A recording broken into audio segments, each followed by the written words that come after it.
What's enough? Enough is enough, is what I say when it comes to this philosophy. We're done with this. America last is how I would summarize the platform of much of the Republican Party, most of the Republican Party. Cut Social Security and Medicare and cut veterans benefits so we can ship $200 billion more to Ukraine so some kleptocrat can buy a bigger house, while they're lying to us with how that money has been spent.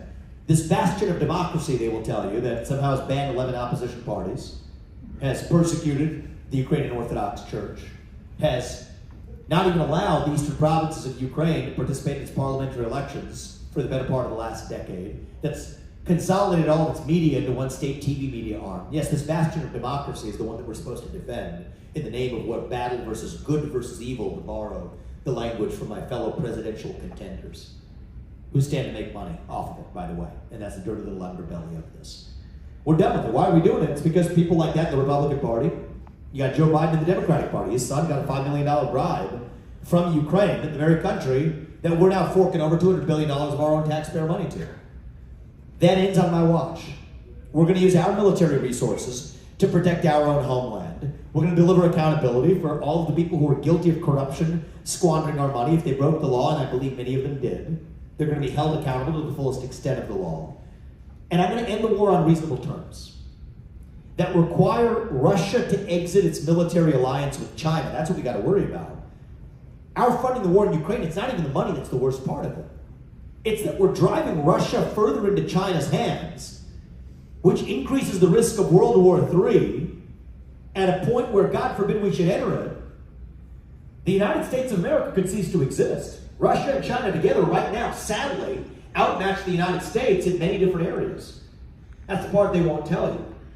So what I'm going to be focused on is keep us out of World War III, declare economic independence from communist China, and then implement a radical idea in our foreign policy of using our own national defense spending to actually defend our own homeland in this country against cyber attacks and super EMP attacks and basic border defenses and basic missile defenses, all of which we're lacking today.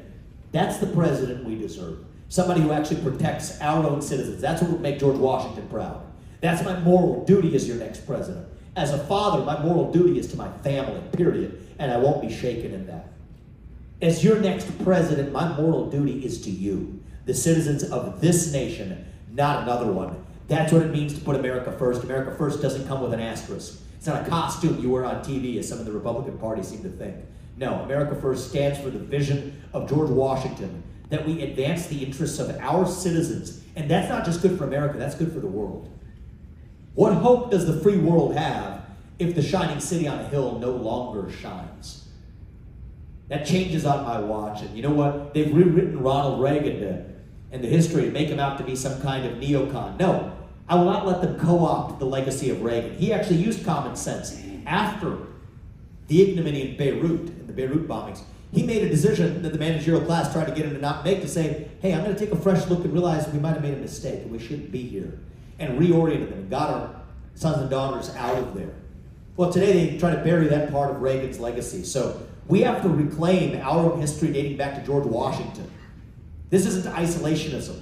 It is about standing for our own principles and engaging in every conflict. I'm the only president to say I will stand for Taiwan, at least for the foreseeable future, when we depend on Taiwan for our modern way of life. The only candidate who can say it. But it takes somebody who actually puts the interests of this country first, rather than their own pocketbook or an outdated philosophy that has not served this country well.